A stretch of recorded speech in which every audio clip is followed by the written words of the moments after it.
آپ نے غور کیا ہوگا کہ ہر ادارے کا ایک مخصوص لباس یا یونیفارم ہوتا ہے، اور قابلیت کے اعتبار سے، درجوں کے لحاظ سے وہ یونیفارم ادارے کے ملازمین کو پہنایا جاتا ہے۔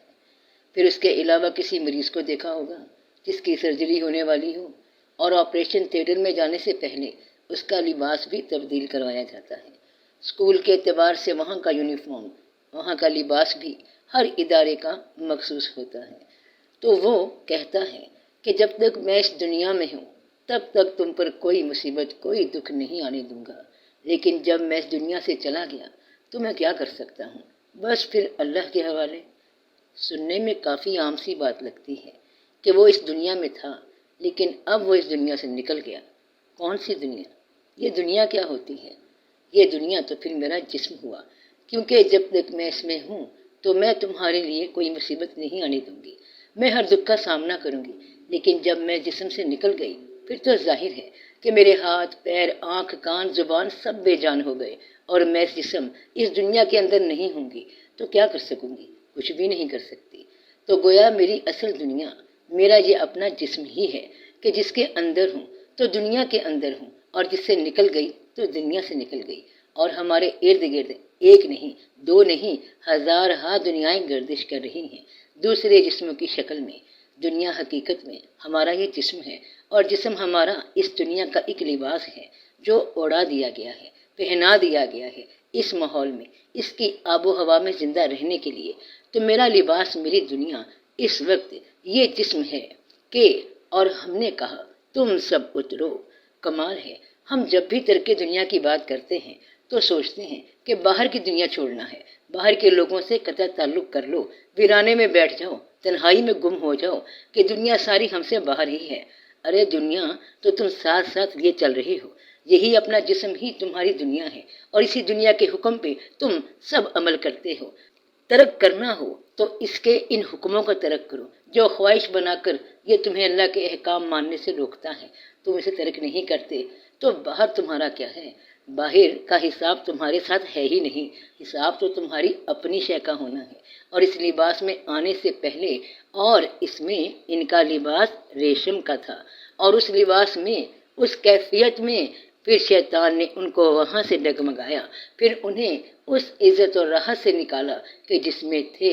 تو جو راحت تھی، آسانی تھی، سکون تھا، حالت لطیف تھی، اور وہاں انسان پر لباس ریشم تھا، یعنی ہلکا سبز سکون والا، وہ کثیف حالت میں تبدیل ہو گیا اور انسان جسم میں اتر گیا، دنیا میں اتار دیا گیا۔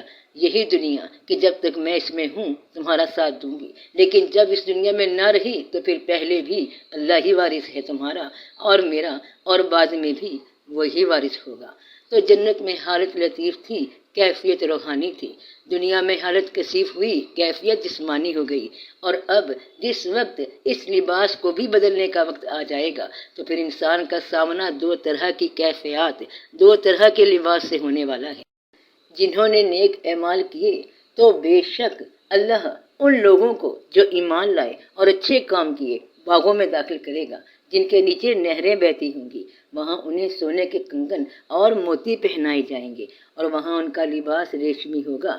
اور پھر جو منکر ہیں ان کے لیے آگ کے کپڑے تیار کیے گئے ہیں، یعنی اس وقت جس لباس میں ہم ہیں اسے دنیا کہتے ہیں، اور اس کے بعد ہم اپنے اعمال کے نتیجوں میں جن لباسوں میں داخل ہونے والے ہیں انہیں جنت یا دوزخ کہتے ہیں۔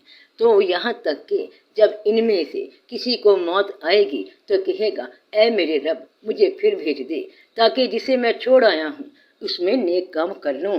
ہرگز نہیں، ایک ہی بات ہے جسے یہ کہہ رہا ہے، اور ان کے آگے قیامت تک ایک پردہ پڑا ہوا ہے۔ تو موت کے وقت جب غیب کی آنکھ کھل جائے گی اور دیکھے گا کہ جسم سے نکل کر اب آگ میں داخل کیا جا رہا ہوں تو کہے گا اس لباس میں نہ اتاریں، میں اس آگ میں کیسے رہوں گا؟ تو ایک موقع دے دیجئے کہ اب جا کر ایسے عمل کروں جن سے اگلا ٹھکانہ میری زندگی کا سکون میں ہو۔ لیکن موقع اب کہاں، اور وہ اپنے بندوں پر غالب ہے اور تم پر نگہبان بھیجتا ہے، یہاں تک کہ جب تم میں سے کسی کو موت آ پہنچتی ہے تو ہمارے بھیجے ہوئے فرشتے اسے قبضے میں لے لیتے ہیں، اور وہ ذرا کوتاہی نہیں کرتے کس بات کی کوتاہی نہیں کرتے؟ اس بات کی کوتاہی نہیں کرتے کہ اب اس انسان کو اس کے اعمال کی بدولت کون سا لباس پہنانا ہے اس نئی زندگی کے لیے جس میں کہ اب یہ داخل کیا جا رہا ہے۔ تو جس کو جنت کا ہرا لباس پہنانا ہے اسے پہنا دیتے ہیں، یعنی اس کی حالت کیفیت تبدیل ہو جاتی ہے اور وہ اپنے مقام پہ پہنچا دیا جاتا ہے اور وہاں رہنا شروع کر دیتا ہے، جیسے کہ دنیا میں اتر کر اس کے ماحول میں رہنا شروع کر دیا تھا۔ اور وہ کہیں گے اے ہمارے رب، تو نے ہمیں 2 بار موت دی اور تو نے ہمیں 2 بار زندہ کیا، بس ہم نے اپنے گناہوں کا اقرار کر لیا، بس کیا نکلنے کی بھی کوئی راہ ہے؟ کہ کافر کہیں گے اے ہمارے رب، تو نے ہمیں 2 حالتوں سے نکالا، 2 لباسوں سے نکالا اور 2 حالتوں میں داخل کیا، تو کیا اب اس کیفیت سے، اس لباس سے، اس حالت سے بھی نکلنے کا کوئی راستہ ہے؟ یعنی کوئی اور لباس، کوئی نیا ٹھکانہ جہاں نئی حالت میں ہماری نئی زندگی موجود ہو اور ہم یہاں سے نکل سکیں۔ تو بہن بھائیوں، بیٹے بیٹیوں، تیاری کرو اور تیاری رکھو اب اپنے نئے ٹھکانے کے لیے کہ وہ راحت میں ہو، سکون میں ہو، لطیف ہو، ہرا ہو۔